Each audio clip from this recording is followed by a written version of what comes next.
김민재 선수가 시즌 2호 어시스트를 기록을 했습니다. 이제 경기 장면을 보면 마리오 후이가 올려준 볼을 중앙에서 싸워줄 때 여기서 뒤에서 김민재가 뛰어 들어갔거든요. 이때 김민재 쪽으로 볼이 흘러갔고 여기서 김민재가 볼을 잡아서 나폴리 선수들하고 볼을 주고받았어요. 그런데 여기서 김민재가 측면에서 크로스를 올려주고 여기서 디로렌초가 김민재의 크로스를 득점으로 만들어내는 데 성공을 했습니다.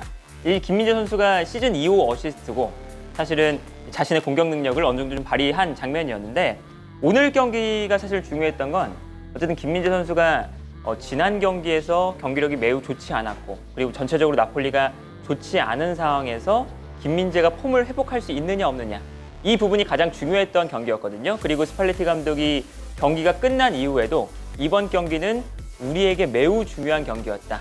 그리고 그 의미는 우리가 좋지 않은 흐름에서 분위기 반전을 할 수 있는 경기였다. 라는 이제 표현을 했어요. 이제 그렇다는 뜻은 아무래도 챔피언스리그 8강전이 바로 며칠 뒤에 있기 때문에 챔피언스리그 8강 전에 이 경기를 승리를 하고 분위기를 다시 끌어올리겠다. 라는 이야기였거든요. 그래서 현재 이제 이탈리아 언론에서도 나오고 있는 게 스팔레티 감독이 너무 로테이션을 돌리지 않는 것이 아니냐라는 이야기가 나오고 있지만 어쨌든 스팔레티 감독은 챔피언스리그 8강 1차전을 위해서 모든 선수를 선발로 출전시켰고 그 과정에서 김민재 선수가 어시스트까지 기록을 하는 그런 경기를 볼 수가 있었습니다. 그런데 김민재 선수가 오늘 경기를 보시면 지난 경기에 비해서 확실히 폼이 많이 올라와 있는 모습을 볼 수가 있거든요. 그러니까 아무래도 A매치 기간 동안 체력 소모가 좀 많이 컸었고 그 체력 소모가 있는 상태에서 AC 밀란을 만나다 보니까 좀 아주 안 좋은 경기를 했었는데 그래도 체력적인 부분들이 조금 이제 다시 돌아오는 과정에서 좋은 경기력을 보여준 경기가 아니었나 싶습니다. 그래서 수비하는 상황에서 역시나 이 김민재 선수의 예측하는 수비 장면들이 많이 나왔어요. 그래서 뭐 예를 들면 이런 장면인데 이 장면도 보시면 레체가 공격을 전개할 때 앞쪽에서 오늘 최전방 공격수로 시세이라는 선수가 나왔거든요. 이 선수가 김민재 뒷공간으로 침투에 들어갑니다. 그런데 이때 김민재가 시세이 뒤로 뛰어 들어가는 시세이를 어떤 방향으로 뛰어 들어가는지를 예측하고 패스가 들어갈 때 이 패스를 순간적으로 측면으로 끌려 나오면서 끊어내는 데 성공을 해요. 그래서 이 다음 장면을 보면 김민재가 자신의 뒤로 패스가 들어갈 때 순간적으로 자신의 뒷공간을 뛰어 들어가는 시세이의 움직임을 예측하면서 패스를 끊어내는 모습을 볼 수가 있거든요. 이 모습이 사실은 김민재 선수의 트레이드 마크 같은 장면이고 김민재가 상대의 패스의 길을 예측하는 이 장면을 볼 수가 있었던 거죠. 그리고 사실은 기본적으로 사실 레체가 아무래도 나폴리보다 훨씬 더 약팀이기 때문에 오늘 경기에서 보여줬던 포인트가 확실하게 수비 라인을 내리고 빠르게 역습을 진행한다 라는 거였거든요. 그러다 보니까 당연하게도 김민재의 뒷공간 커버 능력이 중요해질 수밖에 없었죠. 특히나 사실 라흐마니가 조금 더 올라가서 플레이할 때가 많았었는데 오늘 경기는 왜 그랬냐면 레체가 내려가 있을 때 라흐마니가 올라와서 전방으로 패스를 뿌려준다. 이런 장면들이 많았어요. 대신에 김민재는 라흐마니보다 약간 뒤쪽에서 라흐마니 쪽의 공간도 커버하고 그 반대편 공간도 커버한다. 이런 장면들이 많이 나왔었거든요. 그래서 이런 장면이 나옵니다. 경기 장면을 보면 김민재가 최후방에 위치할 때 레체가 김민재 쪽으로 공격을 전개하거든요. 그리고 이 순간 마리오 후이가 올라가 있었기 때문에 나폴리의 측면 공간이 완벽하게 열려있는 상황이었어요. 그런데 김민재가 빠르게 측면으로 움직여주면서 이 측면 공간을 커버하는 모습을 볼 수가 있습니다. 그래서 이 다음 장면을 보면 결국에 이 레체의 공격을 김민재가 빠르게 달려들면서 막아내고 레체가 측면 공간에서 역습을 더 이상 전개하지 못하는 이러한 모습을 볼 수가 있었거든요. 이러한 장면도 이제 김민재가 어느 정도 지난 경기에 비해서 훨씬 더 컨디션이 좋아졌다라는 것을 알 수 있는 장면이었고요. 이 장면도 보시면요. 이제 이 장면은 어떤 장면이냐? 로브트카가 약간 측면으로 끌려 나가면서 순간적으로 나폴리의 수비 라인 앞에 큰 공간이 발생합니다. 근데 이때 김민재의 가장 큰 강점은 앞선으로 빠르게 올라가서 공격적인 수비를 한다는 거죠. 그래서 순간적으로 레체가 로브트카 끌려 나오니까 중앙 지역으로 패스를 하는데 김민재가 빠르게 올라와서 마치 자신이 중앙 미드필더처럼 혹은 수비형 미드필더처럼 빠르게 올라와서 상대를 압박하기 시작합니다. 그리고 이 압박이 통하니까 이 중원 라인에서 순간적으로 로보트카가 비워둔 공간을 김민재가 채워주고 이 공간을 채워주니까 측면에서 레체의 공격수가 뛰어들어갈 때 이 공간으로 레체가 패스를 보내주는 것 자체가 매우 어려워지게 되는 거죠. 그래서 결국에는 김민재가 여기서 상대의 공격을 완벽하게 막아내는 데 성공을 하고요. 이 다음 장면을 보면 김민재가 올라와서 압박을 하니까 상대 공격수가 결국 백패스를 하게 돼요. 그리고 이때 재밌는 건 뭐냐면 마리오 후이가 김민재가 앞으로 올라가니까 자신이 중앙으로 들어갔거든요. 그러면서 순간적으로 측면 공간이 비었어요. 근데 이 다음 장면을 보면 김민재가 마리오 후이가 중앙으로 들어가 있으니까 자신이 측면적으로 뛰어들어가기 시작합니다.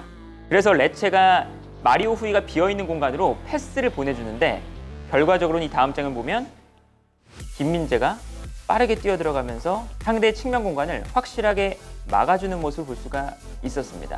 그러니까 이런 장면들을 보면 사실 김민재 선수가 약간 좀 우려가 되었던 게 지난 경기부터 이제 컨디션이 좀 많이 안 좋았었고 그리고 A매치 기간 동안 체력적인 소모가 좀 크면서 안 좋았던 플레이들이 많이 나왔었거든요. 근데 이번 경기는 확실하게 김민재가 어느 정도 자신이 분명히 잘할 수 있는 부분들을 분명하게 보여줬던 경기였고 특히나 이런 부분도 있었습니다. 아무래도 레체가 수비 라인을 내린 상태에서 공격적으로 올라오는데 이 과정에서 최전방에 있는 시세이 이 선수가 굉장히 피지컬이 좋은 선수거든요. 그래서 이 선수에게 한 번의 롱패스를 뿌려줄 때가 많아요. 근데 여기서 당연히 김민재가 이 선수와 경합을 하면서 확실하게 공중볼을 제압해 주니까 여기서 이 시세이가 볼을 잡고 돌아서지 못하면서 레체가 아예 역습을 하지 못하는 상황이 반복이 되는 거죠. 그래서 경기 장면을 보면 이런 장면이 나옵니다. 이 장면을 보면요.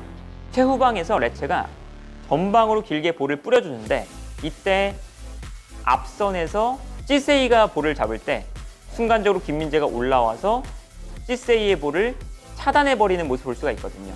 이런 장면처럼 사실 이 김민재가 있기 때문에 나폴리가 라인을 올릴 수가 있는 이유 이 이유가 사실은 김민재의 제공권이나 스피드 등등 피지컬적인 부분이 거의 완벽한 지금 모습을 보여주는 이번 시즌이기 때문에 가능한 전략인데 오늘 경기는 이 수비 라인을 내리는 레체를 상대로 김민재가 나폴리가 라인을 끌어올리는 이유를 확실하게 보여줬다 라고 할 수가 있겠고요. 특히나 뭐 오늘 기록으로 보면 김민재가 오늘 경기에서 공중볼 경합 상황에서 9번 중에 7번을 승리했습니다. 오늘 경기에서 가장 많은 공중볼을 승리한 선수가 김민재였고요. 반면에 이 김민재와 만났던 시세이는 공중볼 경합 상황이 7번이 있었는데 승리한 횟수가 단 한 번밖에 되지 않았어요.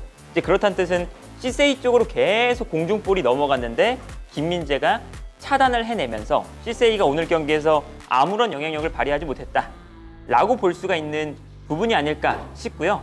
그리고 이 장면이 오늘 경기 김민재 선수의 가장 좋았던 수비 장면이라고 볼 수가 있는데요. 김민재 앞쪽으로 상대 공격수가 침투해 들어갑니다. 그리고 김민재가 이 선수를 따라 들어가면서 레체의 패스를 막아 세우는 장면이거든요. 그래서 이 다음 장면을 보면 김민재가 약간 측면으로 끌려나가면서 상대를 돌아서지 못하게 막고 있어요. 근데 여기서 중요한 건 뭐냐? 김민재가 약간 올라가 있으니까 이 뒷공간으로 레체의 측면 공격수가 뛰어들어가기 시작합니다.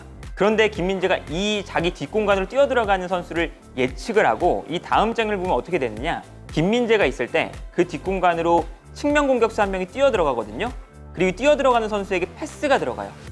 근데 김민재가 순간적으로 자신의 뒤쪽으로 뛰어들어가는 선수에게 패스가 들어가겠다 라는 것을 예측하고 바로 움직여서 이 패스를 끊어내는 모습을 볼 수가 있죠.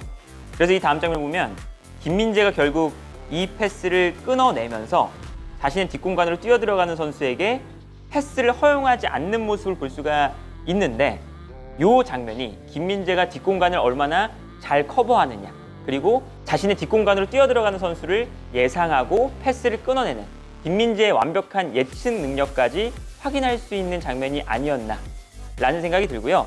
아무래도 오늘 경기는 이 김민재 선수가 뭐 여러 가지 측면에서 매우 중요했던 경기라고 생각이 들거든요.